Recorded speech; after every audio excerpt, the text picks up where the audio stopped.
وَلَقَدْ يَسَّرْنَا الْقُرْآنَ لِلذِّكْرِ فَهَلْ مِن مُّدَّكِرٍ نحمدہ ونصلی علی رسولہ الکریم اما بعد اعوذ باللہ من الشیطان الرجیم بسم اللہ الرحمن الرحیم رب اشرح لی صدری ویسر لی امری واحلل عقدۃ من لسانی یفقہوا قولی۔ سورہ الرعد کی آیت نمبر 35 سے شروع کریں گے۔ مثل الجنۃ التی وعد المتقون، مثال ہے اس جنت کی جس کا وعدہ کیا گیا ہے وہ لوگ جو تقوی اختیار کریں گے۔ تجری من تحتہا الانہار، ایسی جنت جس کے دامنوں میں نہریں بہہ رہی ہوں گی۔ یہ وعدہ کن کے ساتھ ہے؟ تقوی والوں کے ساتھ۔ اور تقوی کیا ہے؟ اللہ سبحانہ وتعالیٰ جیسے ہی ہم سورہ فاتحہ کے بعد قرآن شروع کرتے ہیں، سورہ فاتحہ میں دعا مانگتے ہیں اہدنا الصراط المستقیم، تو اللہ سبحانہ وتعالیٰ سورہ البقرہ جو شروع ہوتی ہے فرماتے ہیں کہ ذالک الکتاب لا ریب فیہ ھدی للمتقین، کہ یہ کتاب ان لوگوں کے لیے ہے جو تقوی والے ہیں۔ تقوی کا روٹ پر جو ہے واو کاف شاہ، وقایہ تو کہتے ہیں کسی چیز سے بچ جانا، یعنی اللہ کی ناراضگی سے بچ جانا، جہنم سے بچ جانا، ناکامی سے بچ جانا۔ تو وہ لوگ جو جنت میں جائیں گے وہ تقوی والے ہوں گے۔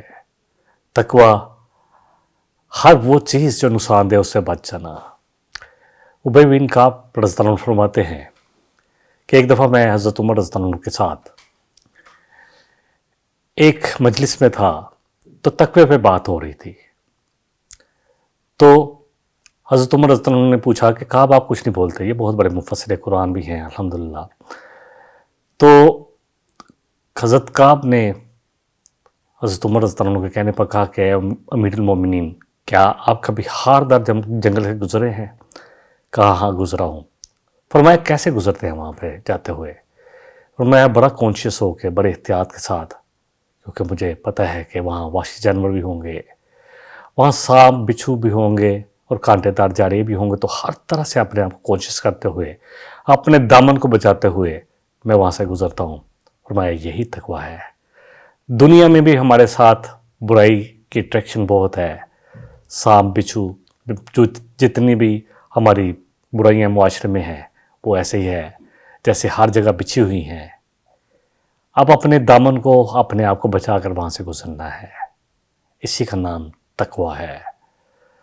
تقویٰ جس کے بارے میں اللہ سبحانہ وتعالیٰ نے سورہ آل عمران میں فرمایا کہ یا ایھا الذین آمنوا اتقوا اللہ حق تقاتہ، کہ اے ایمان والو تقوی اختیار کرو اللہ کا جتنا کہ حق ہے تقوی اختیار کرنے کا، وَلَا تُمُوتُنَّ إِلَّا وَأَنْتُمْ مُسْلِمُونَ، اور دیکھو تمہیں موت نہ ہے مگر اللہ کی فرما برداری کی حالت میں، یعنی ہر وقت اللہ سے ڈرتے ہوئے زندگی گزارنا۔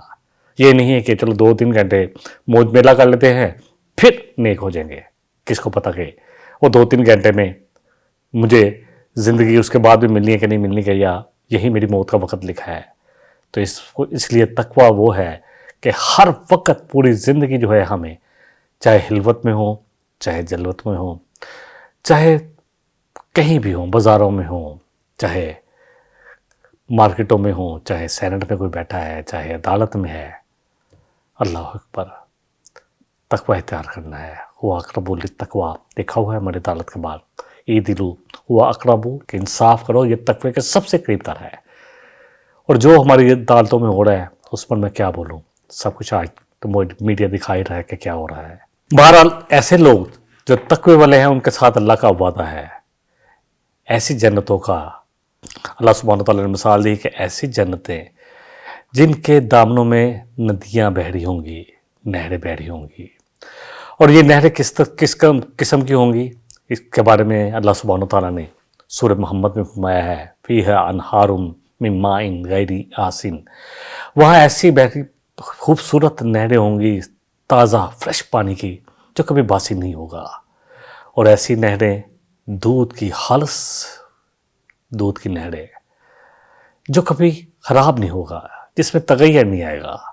دودھ خراب ہو جاتا ہے لیکن جنت کی نہروں کا دودھ خراب نہیں ہوگا، اور ایسی ایسی مشروب، ایسی شراب کی نہریں جس میں کسی قسم کا اللہ اکبر گند نہیں ہوگا، نہ ہی کوئی نشہ ہوگا، نہ ہی کوئی ہوش سے بیگانہ ہوگا، بلکہ بہت زبردست لذت والی۔ وَنَهَارٌ مِّنْ عَسَلٍ مُصَفَّى، اور خالص صاف کیے ہوئے شہد کی نہریں، اللہ اکبر۔ وَلَهُمْ فِيهَا مِن كُلِّ الثَّمَرَاتِ، اور اس میں ہوں گے ہر قسم کے ان کے لیے پھل، وَمَغْفِرَةٌ مِّن رَبِّهِمْ، اور سب سے بڑی بات اللہ کی طرف سے مغفرت، اللہ کی رضا۔ بہرحال واپس آ جاتے ہیں آیت نمبر 35 پر۔ اللہ فرما رہے ہیں اُکُلُوہا دائمٌ، کہ اس کا کھانا بھی ایسے پھل ہوں گے، ایسے ثمرات جس کا پھل اور کھانا جو ہے اللہ اکبر وہ ایسا ہوگا کہ دائمی ہوگا۔ یہ نہیں کہ کل کھایا تھا تو بڑا میٹھا تھا آم، آج اس طرح کا نہیں ہے، دائمی جو بھی پھل وہاں ملے گا، کیلے، کھجوریں، اور پتہ نہیں اللہ سبحانہ وتعالیٰ نے اپنے بندوں کے لیے کیا کیا نعمتیں وہاں رکھی ہیں پھلوں میں بھی، اور اسی طرح جیسا کہ ہم نے ذکر کیا نہریں کس قسم کی ہوں گی، اور ان کے سائے، یعنی سائے اتنے درخت اتنے بڑے ہوں گے، پھلدار درخت، کہ ان کے سائے جو ہیں وہ اللہ کو بڑے گھنے سائے ہوں گے۔ دیکھیں وہاں پر اللہ سبحانہ وتعالیٰ نے کیا کیا رکھا ہے، ہم نے سورہ نساء میں پڑھا تھا لَهُمْ فِيهَا أَزْوَاجٌ مُطَهَّرَةٌ، ان کے سپاؤس ہوں گے، اور اللہ کہہ رہے ہیں ہم ان کو داخل کریں گے بڑے گہرے سایوں میں جہاں دھوپ کی تپش ان کو نہیں ستائے گی، اللہ اکبر۔ دل کا عُتْبَى الَّذِينَ، کہ یہ ہے ٹھکانہ کن کا، اتقوا، جو تقوی اختیار کریں گے، وَعُقْبَى الْكَافِرِينَ، اور لیکن کافروں کا ٹھکانہ کیا ہے، النار، آگ۔ تقوی والوں کا ٹھکانہ ہوگا یہ جنتیں جس کا ذکر کیا گیا، جس کے نیچے نہریں بہہ رہی ہوں گی، جس میں ہر قسم کا پھل فروٹ ہوگا، میوہ جات ہوں گے، سائے ہوں گے۔ اور جو نہیں مانتے، جو اللہ کا انکار کرتے ہیں، اللہ کی ناشکریہ کرتے ہیں، تو یہ تو وہ ٹھکانہ تو ہوگا تقوی والوں کا، اور جو ناشکریہ ان کا ٹھکانہ آگ ہوگا۔ رسول اکرم صلی اللہ علیہ وسلم فرمایا اہل جنت وہاں سے کھائیں گے، یا جنت میں کھائیں گے، لیکن وہاں نہ ناک سونکھیں گے، نہ رفع حاجت ہوگی، نہ پیشاب کی حاجت ہوگی، البتہ ان کو کھانے کے بعد ایک ڈکار آئے گا، اس طرح کا ڈکار نہیں جیسے ہم دنیا میں آتا ہے، جس کی خوشبو مشک کی طرح ہوگی، اور انہیں اللہ کی پاکیزگی اور حمد کرنا الہام کر دیا جائے گا ان کے اندر۔ یعنی ایسا الہام کر دیا جائے گا کہ وہ جس طرح ہم یہاں سانس لیتے ہیں نا، مثال بھی آگے دیکھیے، جس طرح کہ انہیں دنیا میں خود بخود سانس لینا الہام کر دیا گیا تھا، یعنی یہ ودیت کر دیا جائے گا، خود بخود اللہ کی حمد نکلے گی وہاں پر، جس طرح سانس یہاں نکلتا ہے، صحیح مسلم کی حدیث ہے۔ اگلی آیت نمبر 36 میں اللہ فرمانے والذین آتیناہم الکتاب، وہ جن کو ہم نے کتاب عطا کی۔ کتاب کن کو عطا کی گئی تھی؟ کتاب اہل کتاب یہود و نصارہ۔ یفرحون بما انزل الیک، وہ خوش ہو جاتے ہیں جب اس قرآن کو سنتے ہیں جو آپ پر نازل ہوا ہے، یعنی اس کتاب کو سن کر وہ خوش ہو جاتے ہیں، ان کے دل کھل جاتے ہیں، ان کے دلوں میں راحت پیدا ہوتی ہے، خوشی پیدا ہوتی ہے کہ اللہ سبحانہ وتعالیٰ کا اور کتنا زبردست پیغام آ گیا۔ اس کے بارے میں اللہ سبحانہ وتعالیٰ نے فرمایا ہے کہ یہ کون لوگ ہیں۔ سورہ آل عمران کی آیت نمبر 199 میں ہم نے پڑھا تھا وَإِنَّا مِنْ أَهْلِ الْكِتَابِ، اہل کتاب میں بھی بہت سارے ایسے ہیں جو ایمان لے آتے ہیں اللہ پر، وَمَا أُنزِلَ إِلَيْكُمْ وَمَا أُنزِلَ إِلَيْهِمْ، اور ایمان رکھتے ہیں جو اے مومنو تم پر نازل ہوا، یعنی اس قرآن پر بھی، اور جو ان پر نازل ہوا تھا اللہ کی طرف سے، یعنی تورات اور انجیل۔ خاشعین للہ، اللہ سے بڑے ڈرنے والے، لا یشترون بآیات اللہ ثمنا قلیلا، اللہ کی آیات کو دنیا کے حقیر قیمت پر نہیں بیچتے، یعنی ان کے اپنی معنی پہنچا کر دنیا کو کوئی فائدہ لینے کی کوشش نہیں کرتے۔ اولئک لہم اجرہم عند ربہم، وہی لوگ ہیں جن کا اجر ان کے رب کے پاس ہے۔ اور اسی طرح سورہ البقرہ میں ہم نے پڑھا تھا الذین آتیناہم الکتاب، کہ وہ لوگ جن کو ہم نے کتاب عطا کی، یعنی اہل کتاب، الذین آتیناہم الکتاب یتلونہ حق تلاوتہ، وہ اس قرآن کو بھی پڑھتے ہیں جس طرح کہ اس کو پڑھنے کا حق ہے، اس کی تلاوت کرتے ہیں، اس کو سمجھتے ہیں، تلاوت کسی کے پیچھے آنا، اس کی پیروی کرنا، اس کو سمجھنا۔ اولئک یؤمنون بہ، اور وہی لوگ ہیں جو اس پر ایمان رکھتے ہیں، جن کو کتاب ملی ہے، چاہے ہم مسلمان ہیں، چاہے وہ یہود تھے یا نصارہ، اور ان کو پتہ ہے ان کی کتابوں میں نبی صلی اللہ علیہ وسلم کی نشانیاں اور آخری جو اللہ کا پیغام آنا تھا اس کی نشانیاں موجود تھیں۔ تو وہی ہیں جو اس کا حق ادا کرتے ہیں، حق کا تلاوتی۔ حق کا تلاوتی کیا ہے؟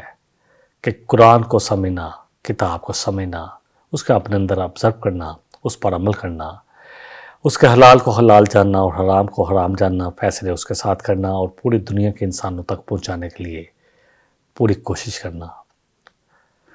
اللہ فرما رہے ہیں وَمِنَ الْأَحْزَابِ مَن يُنْكِرُ، اور گروہوں میں کچھ ایسے بھی ہیں جو کتاب کی کچھ بات کو تو مانتے ہیں اور کچھ کو نہیں مانتے۔ اور یہاں بھی اللہ سبحانہ تعالیٰ یہی فرما رہے ہیں اس آیت میں بھی کہ وہ نہیں مانتے کس چیز کو، وَمِنَ الْأَحْزَابِ، اور گروہوں میں سے جیسے یہود و نصارہ ہیں، وہ اس کی باتوں کچھ باتوں کو مانتے ہیں، کچھ نہیں مانتے۔ سورہ البقرہ میں بھی فرمایا گیا تھا جو بھی اس کا انکار کریں گے، کسی بھی ایک بات کا، بہت سارے ملیں گے۔ قُلْ إِنَّمَا أُمِرْتُ أَنْ أَعْبُدَ اللَّهَ، آپ کہیے نبی صلی اللہ علیہ وسلم، مجھے تو حکم دیا گیا ہے کہ میں صرف ایک اللہ کی بندگی کروں گا، وَلَا أُشْرِكَ بِهِ، اور میں اللہ کے ساتھ کسی کو بھی شریک نہیں کروں گا، إِلَيْهِ أَدْعُو، اسی کو صرف پکاروں گا، اسی سے مانگوں گا، اسی سے دعائیں کروں گا، وَإِلَيْهِ مَآبِ، اور میرا لوٹ جانا بھی اسی کی طرف ہے۔ اللہ سبحانہ تعالیٰ نے رسول اکرم صلی اللہ علیہ وسلم کو حکم دیا کہ صرف آپ ایک اللہ کی بندگی کریں گے، عبادت کریں گے، ایک اللہ کی بات کو مانیں گے۔ شرک سے تو آپ پہلے بھی اجتناب رکھتے تھے، الحمدللہ۔ لوگوں کو توحید کی دعوت دیں گے، یہ آپ پر فرض تھا۔ انجام کار اللہ ہی کی طرف لوٹنا ہے، یہی پہلے تمام انبیاء کی مشترکہ دعوت رہی، اور یہ قرآن پچھلی آسمانی کتابوں کا نچوڑ ہے اور تصدیق کرتا ہے ان کی۔ سچے اہل کتاب اس سے خوش ہو جاتے ہیں، جب اس کو پڑھتے ہیں تو ان کی آنکھیں بھیگ جاتی ہیں اور وہ سجدوں میں ٹھوڑیوں کے بل سجدے میں گر جاتے ہیں۔ ہم پڑھ چکے ہیں سورہ آل عمران میں۔ انکار کرنے والے کچھ جزوی یا کچھ مکمل، انکار کرنے والوں میں بھی دو کیٹیگریز ہیں، کچھ اس کتاب کی کچھ چیزوں کا انکار کرتے ہیں جو ان کے اپنے مطلب کی نہیں ہے، اور کچھ پوری کتاب کا انکار کرتے ہیں۔ اصل دعوت توحید خالص ہے، یہی پہلی کتابوں میں بھی تھا کہ اللہ ایک، جتنے نبی آئے، جتنے رسول آئے، ان اعبدوا اللہ، کہ اس کے علاوہ تمہارا کوئی نہیں ہے، اس کے علاوہ ایک ہی دعوت تھی۔ انجام کار یہ ہے کہ سب کو اللہ کی طرف لوٹنا ہے، سب کا ٹھکانہ اللہ ہی ہے۔ رسول اکرم صلی اللہ علیہ وسلم نے فرمایا کہ جس نے سچے دل سے گواہی دی کہ اللہ کے سوا کوئی معبود نہیں، اور یہ بھی گواہی دی کہ میں محمد اللہ کا رسول ہوں، اس پر جہنم کی آگ کو حرام کر دیتا ہے اللہ۔ گواہی کا مطلب بھی سمجھ لے، جب گواہی دی تو وہ بھی کرنا پڑے گا، اسی طرح عمل کرنا پڑے گا جس طرح کہ اللہ کے رسول صلی اللہ علیہ وسلم نے اپنے نبی صلی اللہ علیہ وسلم کے ذریعے ہم تک بات پہنچا دی۔ تھوڑی بہت کمی کوتاہی تو ہو سکتی ہے، لیکن ان تمام حقائق سے اور فرائض سے انحراف کرنا یہ ہمیں بہت زیادہ مشکل میں ڈال دے گا۔ نماز سب کو پتہ ہے فرض ہے، 5 نماز، لیکن امت مسلمہ اس کو بھول چکی ہے۔ زکوٰۃ فرض ہے، بھول چکی ہے۔ رمضان کے روزے فرض ہے، بھول چکی ہے۔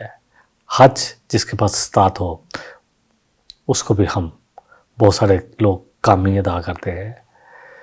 90% جو سب سے پہلے پوچھ ہوگی وہ نماز کی، اور 90% آج مسلمان نماز نہیں پڑھتے۔ رمضان میں دیکھیں گے ہم الحمدللہ کہ پہلے ہفتے میں کتنے لوگ ہوتے ہیں، پھر آہستہ آہستہ کام ہونے شروع ہو جاتے ہیں، پھر آخری عشرے میں کچھ بڑھ جاتے ہیں، اور پھر جیسے 27ویں رات جہاں قرآن مکمل ہوتے ہیں بہت سارے مساجد میں، تو ایسے لگتا ہے کہ جیسے اب کھل کر اپنے دل کی خواہشات پوری کرنی ہے، اب پابندی سے آزاد ہوئے ہیں، ایسے لگتا ہے کہ جیسے جیل سے چھوٹ گئے ہیں تو اب آزاد ہوئے ہیں، اور ایسے کرتب کرتے ہیں ہم لوگ، یا ہمارے ہی بیٹے، ہمارے ہی جو بچے ہیں وہ۔ وَكَذَلِكَ أَنزَلْنَاهُ حُكْمًا عربیًا، ہم نے اس کو اسی طرح اتارا ہے عربی میں، عربی قرآن کو حکم بنا کر۔ حکم کیا ہوتا ہے؟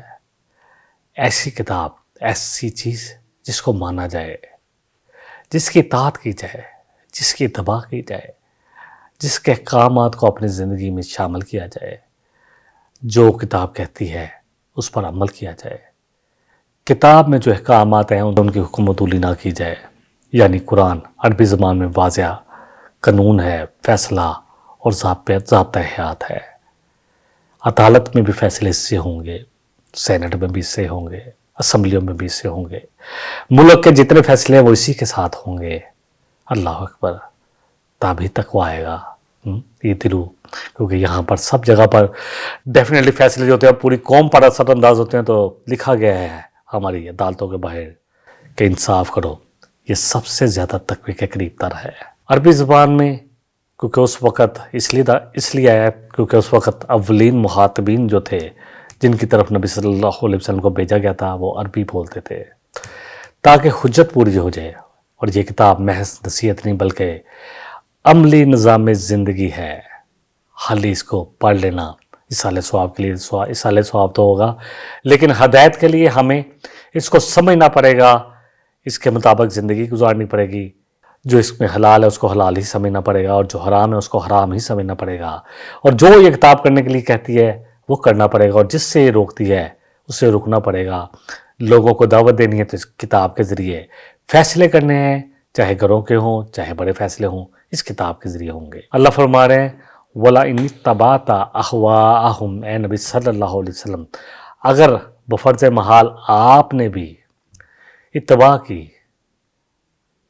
ان لوگوں کی خواہشات کی، کیونکہ یہ کہتے تھے کہ کچھ کمپرومائز کی طرف آئیں، چلے ہاں آپ اس طرح کریں، نبی صلی اللہ علیہ وسلم ہمارے یہ بھی تو ہمارے بزرگوں سے چلے آ رہے ہیں، ان پر ہاتھ ہی رکھ دیں صرف اتنا تو چلے، ہم یہ بھی مان لیں گے۔ ایک دن آپ ان کے پاس آ کر ان سے حاجات اپنی کہتے کرے، باقی 6 دن ہم آپ کے ساتھ، آپ کے اللہ کے ساتھ جو ہے خالص ہو جائیں گے۔ تو آپ سے فرمایا گیا یہاں بھی، وہاں بھی آتی ہے قُلْ یَا أَیُّھَا الْکَافِرُونَ لَا أَعْبُدُ مَا تَعْبُدُونَ۔ یہاں بھی اللہ فرما رہے ہیں اگر آپ نے ان کی خواہشات کی پیروی کی بعد ما جاءک من العلم، اس کے بعد کہ آپ کے پاس العلم آ گیا، یعنی الہدایت آ گئی، الخدا آ گئی، تو پھر بھی اگر ان کی خواہشات کی آپ پیروی کریں گے ما لک من اللہ من ولی ولا واق، تو پھر اللہ کے ہاں آپ کے لیے بھی کوئی بھی ولی دوست نہیں ہوگا اور نہ ہی کوئی آپ کو بچانے والا۔ اللہ اکبر۔ خواہشات کی پیروی پر تنبیہ کی گئی ہے، یہاں رسول اکرم صلی اللہ علیہ وسلم کو خطاب ہے، لیکن اصل مقصود تو امت مسلمہ پوری کو ہے۔ جو آج کن کی خواہشات پوری کر رہی ہے امت مسلمہ؟ کوئی یورپ کی، کوئی امریکہ کی، کوئی اپنے نفس کی۔ رائتا من اتخذ الہہ ہواہ افا انت تکون علیہ وکیلا۔ تو آپ نے دیکھا کہ وہ جو اپنے نفس کی ہی خواہشات جو ہے اسی کی، اللہ اکبر، اسی کو اس نے الہ بنا لیا کہ جو میرا نفس کہے گا، جو میرا جی چاہے گا، میرا جسم میری مرضی جو میں مرضی کروں، تو وہاں ہے کہ کیا آپ اس کی سفارش کریں گے؟ اور یہاں مقصود آپ کے توسط سے ہم سب کے لیے ہے، کیونکہ آپ نے تو کبھی بھی نہیں کرنی تھی، نہ کی، مسئلہ تو ہمارے ساتھ ہے۔ آپ کے تو صحابہ بھی ایسے تھے کہ وہ بھی ایک ایک حکم پر اپنی جان نثار کرنے والے تھے۔ اہل کتاب اور مشرکین چاہتے ہیں، اور آج بھی چاہتے ہیں اور اس وقت بھی چاہتے تھے کہ کچھ نرمی کی جائے، اور آج بہت سارے سو کالڈ جو روشن خیال اپنے آپ کو مسلمان سمجھتے ہیں وہ بھی کہتے ہیں کہ اتنا ریجیکٹ نہیں ہونا چاہیے، کچھ نہ کچھ ٹھیک ہے، تھوڑا بہت یہ بھی کیا کہ جی اب ہمارے فنکشن بھی اپنی مرضی سے نہ کر سکیں، ہمارا ہر چیز جو ہے وہ اس پہ یہ دین کو لے آتے ہیں۔ شادی ہے جس طرح مرضی کرو، خوشیاں منانی ہے جتنی مرضی مناؤ، 17 دن کے فنکشن کرو، 15 دن کے کرو، 7 دن کے کرو، 3 دن کے کرو، اڑاؤ، موجے اڑاؤ۔ اللہ اکبر۔ اللہ تعالیٰ نے واضح فرمایا کہ وحی کے بعد کوئی جو خواہش ہے اس کو نہیں مانا جائے گا، یا کسی کی خواہش کو نہیں مانا جائے گا، چاہے وہ اپنی ہو یا کسی کی ہو۔ اور اگر بالفرض اس قرآن کے بعد بھی خواہشات کی پیروی کی گئی تو اللہ کی پکڑ سے پھر کوئی نہیں بچا پائے گا۔ جب آپ صلی اللہ علیہ وسلم کے توسط سے ہمیں بتایا جا رہا ہے کہ کوئی تمہارا والی، کوئی ناصر، مددگار نہیں ہوگا، کوئی تمہیں بچانے والا نہیں ہوگا، اس سے معلوم ہوگا دین کے معاملے میں کوئی سمجھوتا جائز نہیں ہے۔ علم کے بعد انحراف سخت بڑا جرم ہے، اور یہ کہ قرآن کامل ضابطہ حیات ہے، اس میں یا اس کے احکامات میں تبدیلی اپنی خواہشات سے نہیں کی جا سکتی۔ اگر کوئی خواہشات سے اس میں آمیزش کرنے کی کوشش کرے گا تو یہ گمراہی کا سبب بنے گی۔ دین کا علم یعنی اس قرآن اور سنت کا علم ہر مسلمان عورت پر، اللہ اکبر، اور مرد پر فرض ہے۔ آپ نے فرمایا کہ دین کا علم حاصل کرنا ہر مسلمان مرد اور عورت پر فرض ہے، جس سے مجھے پتہ چلے کہ میرے ماں باپ کا مجھ پر کیا حق ہے، میرے اللہ کا کیا حق ہے، مجھے کس طرح کی زندگی گزارنی ہے۔ یہ فرائض میں سے ہے، فرائض میں سے۔ ڈاکٹر بننا فرض نہیں ہے، ہاں ضرور بنے ڈاکٹر۔ دین کے ساتھ اگر ڈاکٹریٹ ہوگی، اگر میڈیکل پروفیشن میں ہوں گے تو آپ پھر اللہ کا خوف ہوگا، ورنہ تو پھر عیسائی اور ڈاکٹر میں کوئی فرق نہیں رہ جائے گا۔ اگر انجینئر بنیں گے تو دین جب سمجھ میں آئے گا، اللہ کا خوف ہوگا، تو پھر ایسی عمارتیں بنیں گی جن میں یہ نہیں کہا کوشش ہوگی کہ جس میں پیسے بچا کے تو لوگوں کی زندگی کو خطرے میں ڈال دیا جائے۔ جب دین ہوگا تو پھر بزنس میں بھی لوگ بے انصافی نہیں کریں گے، کام نہیں تولیں گے، کام نہیں ناپیں گے، لوگوں کے حق نہیں کھائیں گے، سود کا بزنس نہیں کریں گے، سود سے کوسوں دور رہیں گے۔ اصل دین ہمارے دل میں آنا چاہیے کہ دین کا علم یعنی قرآن اور سنت کا علم ہر مسلمان مرد اور عورت پر فرض ہے، اور علم کے بعد دنیاوی خواہشات کے سمجھنے کے بعد بھی کہ کیا کریں جی، اب زمانہ ڈیفرنٹ ہے، اور فوائد کی وجہ سے عمل نہ کرنا سخت وعید کا باعث بنے گا۔ اللہ اکبر، اپنی مرضی پھر بھی جانا۔ امام قرطبی فرماتے ہیں کہ خواہشات سے مراد انکار کرنے والوں کی خود ساختہ باتیں ہیں، کہ دین میں خود ساختہ باتیں ایجاد کر لیتے ہیں تاکہ اپنی مرضی کا دین بنا سکے۔ اور علماء کے لیے خاص تنبیہ ہے اس میں، جو بیٹھے ہوئے نا لوگوں کو فتوے دینے کے لیے، مسائل بتانے کے لیے، ان کے لیے خاص تنبیہ ہے۔ یہ نہ ہو کہ علماء لوگوں کو فتوے دیں ان کی شخصیات دیکھ کر کہ یہ بہت بڑا نذرانہ دیتا ہے تو اس کو کوئی گول مول، یہ جو چاہتا ہے اس کا گول مول کوئی فتویٰ دے دیا جائے، کہ وہ حق کو نہ چھپائیں چاہے کوئی بھی ہو۔ دنیاوی مفاد کے لیے دین میں تبدیلی نہ کریں، دین کو نہ بیچا جائے۔ اللہ اکبر۔ رسول اکرم صلی اللہ علیہ وسلم نے فرمایا کہ جس شخص نے علم کو چھپایا، کہ کوئی ایسا شخص آ کر کسی عالم سے کوئی چیز کے بارے میں پوچھتا ہے تو اب وہ کہتا ہے کہ میرا یہ مسئلہ ہے، تو اس کو گول مول کر کے اس کو اس کا فائدے کا فتویٰ دینے کے لیے تھوڑی بہت ٹیڑھ میڑھ کرنا، یا کچھ چیزوں کو چھپا جانا کہ اب اس کو میں نے کہا تو یہ تو ناراض نہ ہو جائے کہیں۔ تو آپ نے فرمایا کہ جس شخص نے علم ہونے کے بعد اس کو چھپایا، خاص کر کے دین کا علم، اس کو مسئلہ پتہ تھا کہ یہ جو کر رہا ہے، سود کے لیے لوگ بہت سارے فتوے لے لیتے ہیں، چاہے مزاربت ہی ہے، یا تو جو مزاربت ٹھیک ہے، کوئی کسی کا سرمایہ اور کوئی محنت کرے گا، لیکن کیا جن بینکوں کو کہا جا رہا ہے کہ یہ مزاربت کا کر رہے ہیں، کیا ان سے جو فتویٰ دینے والے صاحب ہیں، کیا ان سے یہ بھی پوچھیں گے کہ تم کون سا بزنس کر رہے ہو، کہاں لوگوں کے پیسے لگا رہے ہو؟ ٹھیک ہے، مزاربت ٹھیک ہے، اس میں طے کیا جا سکتا ہے 50-50 یا 70-30 یا 40-60، جو بھی کوئی طے کر لے، لیکن نام کچھ بھی دے کر اور پھر وہی سودی کاروبار چلتا رہے تو پھر سب کے لیے بڑے مشکل ہے۔ تو جس نے علم کو چھپایا تو قیامت والے دن اللہ اس کے منہ میں آگ کی لگام پہنائے ڈالے گا۔ اللہ اکبر۔ ابو داؤد کی حدیث ہے۔ اللہ اکبر۔ رسول اکرم صلی اللہ علیہ وسلم نے فرمایا کہ جس نے ہمارے اس دین میں کوئی نئی بات کی تو وہ مردود ہے، رد کرنے والی چیز ہے، اس کو نہیں مانا جائے گا۔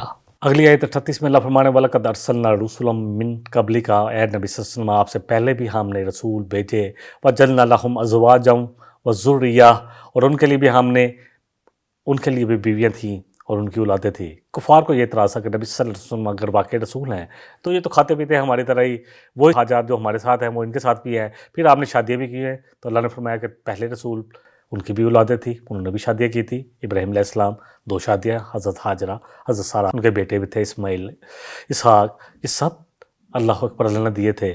موسیٰ علیہ السلام اسی طرح انہوں نے بھی شادی کی تھی مدین میں جا کے۔ اس سے ثابت ہو کہ نبوت جو ہے بشریت کے منافی نہیں ہے، یا یہ نہیں کہتی کہ نبی جو ہے وہ بشر نہیں ہے، وہ تو بشر ہی ہے، لیکن اللہ جن کو چن لے۔ وَمَا كَانَ لِرَسُولٍ أَن يَأْتِيَ بِآيَاتٍ، نہیں ہے کسی رسول کے پاس یہ اختیار کہ وہ اپنی طرف سے کوئی نشانی پیش کرے، الا بِإِذْنِ اللَّهِ، مگر جب جو اللہ چاہے۔ ہر چیز کتاب میں طے شدہ ہے، اور یہ کہ نبی صلی اللہ علیہ وسلم سے بار بار نشانی مانگ رہے تھے تو کیسے دکھا سکتے تھے نشانی؟